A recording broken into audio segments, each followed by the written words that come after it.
Tyson, kamu tahu itu. Kamu pukul aku akan bunuh kamu. Aku akan bunuh kamu.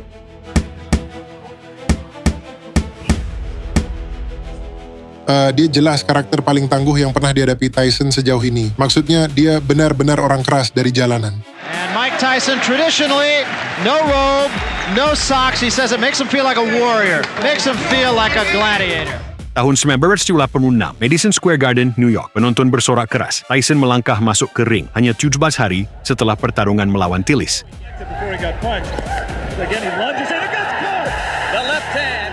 Mike Tyson, 2 pertandingan, 19 KO. Rekor itu kini berakhir, tapi Iron Mike makin lapar dari sebelumnya. Tapi malam itu, menghadang langkah Iron Mike berdiri seorang pria yang telah lama ditakuti New York, bahkan sebelum ia mengenakan sarung tinju. Seorang raja jalanan yang penampilannya di atas ring malam itu hanyalah babak pertama dari kisah berdarah mereka, Mitch Blood Green. Tyson lahir di Brooklyn, Green lahir di Bronx, ada persaingan alami antara keduanya dan sedikit permusuhan. Pada tahun 1986, pria ini lebih banyak dibicarakan di luar ring daripada di dalamnya. Mitch Green telah membangun namanya dengan cepat di divisi heavyweight. 16 kemenangan beruntun, termasuk menghancurkan Floyd Jumbo Cummings yang tangguh.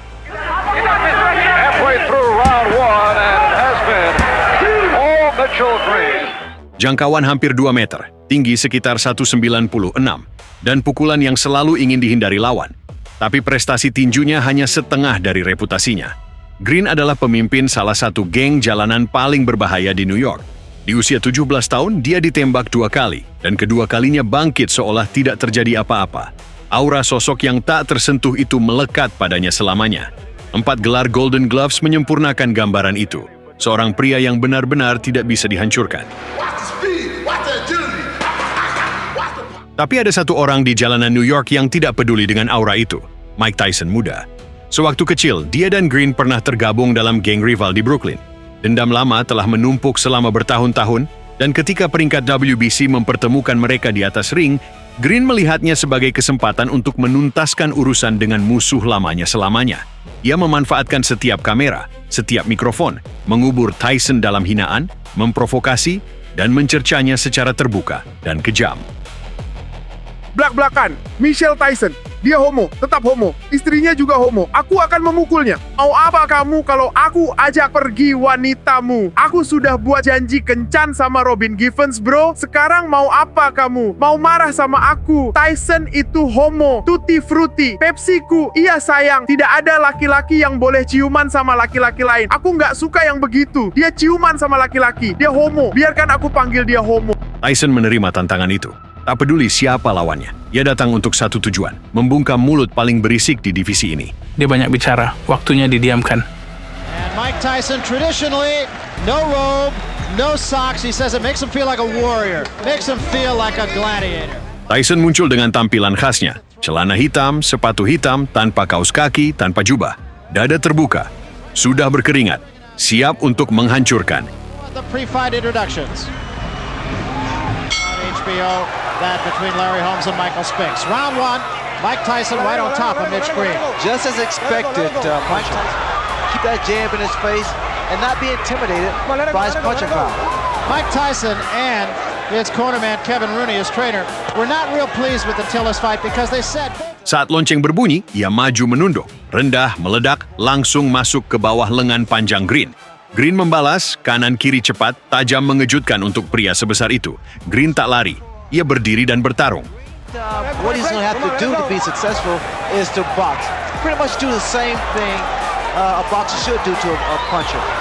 Keep that jab in his face and not be intimidated by his punching power. Mitch Green is complaining about the head of Mike Tyson. You see what's happened? Tyson is not allowing Mitch Green to punch. He's staying close to his opponent.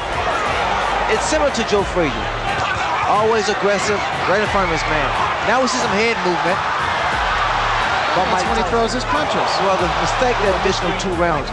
But being conditioned like Tyson, there is no major problem. And shots to the body.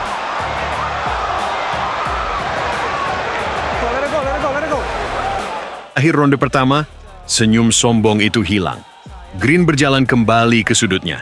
Dan untuk pertama kalinya malam itu, dia sadar, ini tidak akan semudah yang dia bayangkan. Cus D'Amato taught what has been called the peekaboo style, holding the gloves up close to the face while you're coming forward. He wanted his fighters to be entertaining. So he's able to throw quicker shots. There's the left hook I was talking about. Those short shots are really frustrate a fighter. Good left hand by Tyson. Green got a couple of punches in, but as far as how solid those punches are, there's no... Ronde kedua, Green main kotor, meraih kepala Tyson, menariknya ke bawah, lalu menghantam dari posisi rendah.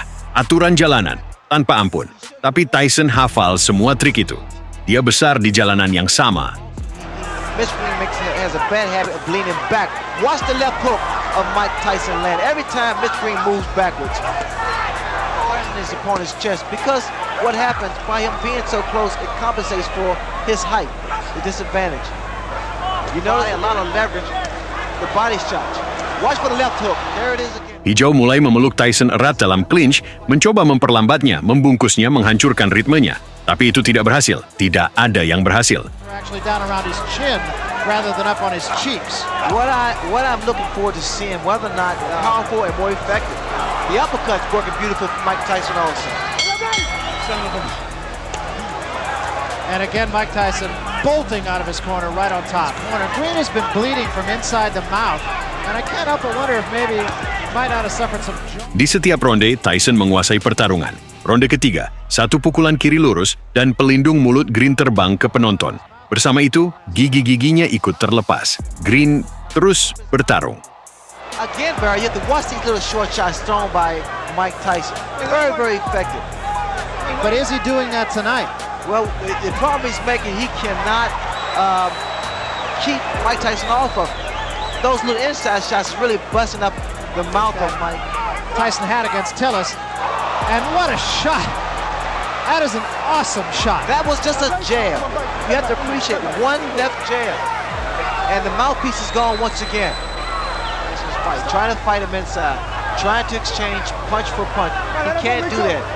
Tyson's far too strong for Mitch Green to fight that way. Mitch Green needs to get outside, work his jab, and attempt to outmaneuver Michael Tyson.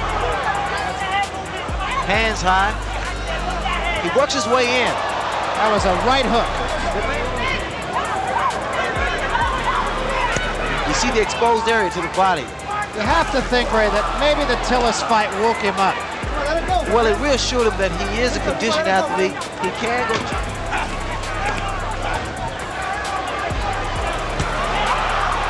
Both hands. Ronde demi ronde, Green terus meraih dan mencengkeram lawannya. Wasit berkali-kali memperingatkannya. Setelah ronde keempat, keduanya masih terus memukul meski bel sudah berbunyi. Wasit harus memisahkan mereka dengan paksa. Seperti kata komentator di ringside, di jalanan tidak ada bel tanda berhenti. He's tied up. He still works the free hand. He didn't do that against Quick Tillis. His mouthpiece 9 times. Is that any sort of indicative of anything in particular? A lot of times it's fatigue and also it's a way that fighters get a breather. Left hand, top of the head. A lot of times because of the damage that's done to a person's nose. Good left hook, solid left hook. Green cannot continue to take these type of shots. It's going to slow him down. It's going to take his toll. Not a smart thing to do because that mouthpiece protects you from a broken jaw. Green now waving over to his corner to let him know. Working the body once again, Mike Tyson with that free hand. The last time we saw Mitch Green in a preliminary fight on the Tubbs Witherspoon card, Ray, lost his mouthpiece 9 times. Is that any sort of indicative of anything in particular? A lot of times it's fatigue and also it's a way that fighters get a breather. But he's steady dropping that right hand, and the left hook of Mike Tyson is very, very effective. That was another big shot right there by Tyson. Come on, let it go, let it go. Very good, very good. Yeah, in fact, that's what he says. When I asked him yesterday what his best weapon was, and he said, my elusiveness. He has said nothing about his punching power. He said, I'm elusive. That's what I do best. And Barry, he's quick. I mean, his hands are a free hand to the body.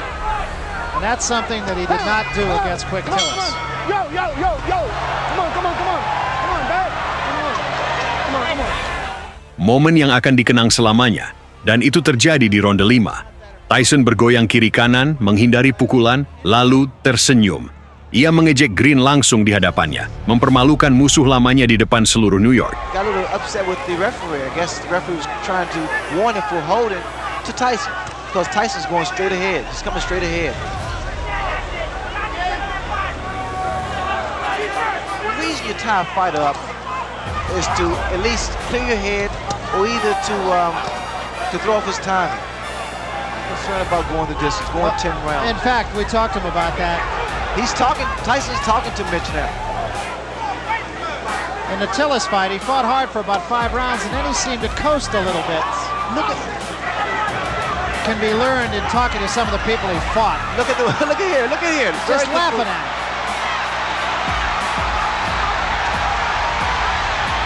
And Green seems to me, Ray, to be doing all the wrong things. That's very good body movement by Mike Tyson. I'm impressed with that. And he's having fun. He's smiling now at Mitch Green. In the Tillis fight, he fought hard for about 5 rounds, and then he seemed to coast a little bit. Look at what he's doing now, Barry. Tyson. He's starting to really become very loose with his head. He's not getting any type of respect from Mike Tyson, mainly because he's not making a fist when he throws his punches. Good left hook. Another big left hook, and even more impressive because it was He's become very loose with his head. Slip punches. big right hand. Big, and that wobbled Mitch Green for a second there. To Mitch Green. Started to say about some of his opponents and what they say. Fought a guy named Eddie Richardson. They asked him, have you ever been hit so hard? He said, yeah, about a year ago I was hit by a truck. Ronde demi ronde, Tyson secara sistematis menghancurkan Green. Tubuh, kepala, uppercut, ke dagu. Darah mengalir dari mulut yang pecah. Gigi sudah rontok, tapi Green tidak jatuh. Ia menyerap setiap pukulan dengan ketangguhan seorang pria yang pernah ditembak 2 kali dan bangkit di kedua kesempatan itu. Very seriously, Tyson's just as strong as he was in the very first round. He's maintained this. Another big left hook. He's conditioned, Barry. You notice that when he goes to the body, he doesn't throw 1 punch, he throws 2, 3, 4 shots. Tillis fight. He did pace himself, and what a right hand. There is such frustration. I like the fact that Tyson used what he has. I mean, he has power, he has speed, has a good chin, and a huge... Another big left hook. Just to conclude the thought that we started in the last round about Tyson. It's only a reassurance that he's capable of going 10 rounds at full speed. Look at here, you can tell that he is not concerned about going the distance, throwing those shots, combination to the body. You can tell that he is not concerned about going the distance, throwing those shots, combination to the body. He's moving forward, staying aggressive, getting inside, and you have to watch the beauty of those little short shots. There again, Mitch Green is throwing his punches, not doing any damage. Yeah, they're almost just for effect. So effectively. Now we see a couple left jabs thrown by Mike Tyson. I mean, Tyson, they're good uppercut. What a beautiful. Just straighten Mitch Green right up. If you look at Tyson, I mean, as far as perspiration, it seems as though he's working effortlessly. I mean, he's taking his time and just having fun. It's like chopping a tree down. He's going to the body. He has to take a stand eventually. Another couple body shots.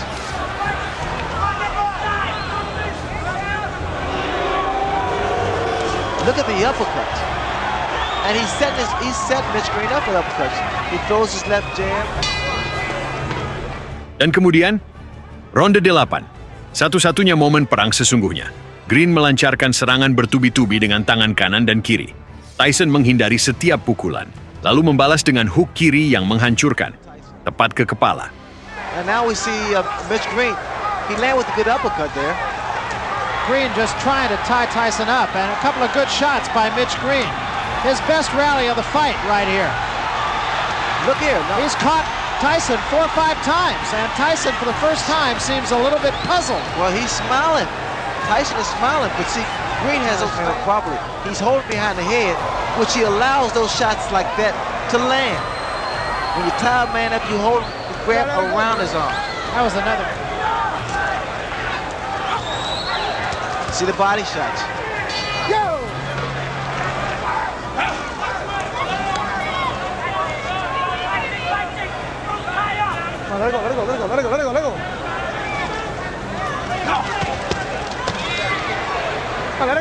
Tyson's using, you know what I feel, Barry? He's him up. He's holding him. He's using, you know what I feel, Barry? He's using what he has. I mean, he's not what you consider. Tyson's arms are short, so he has a tendency to loop his punches. Somewhat That seems to be something that runs through all of Mike Tyson's opponents. That Babak final, Tyson mengakhiri persis seperti ia memulai. Badan, kepala, mendominasi setiap pertukaran. Tanpa ampun, tanpa keraguan. What's going to happen he's going to figure out a better way to approach fights like this. Those shots are not more effective punches.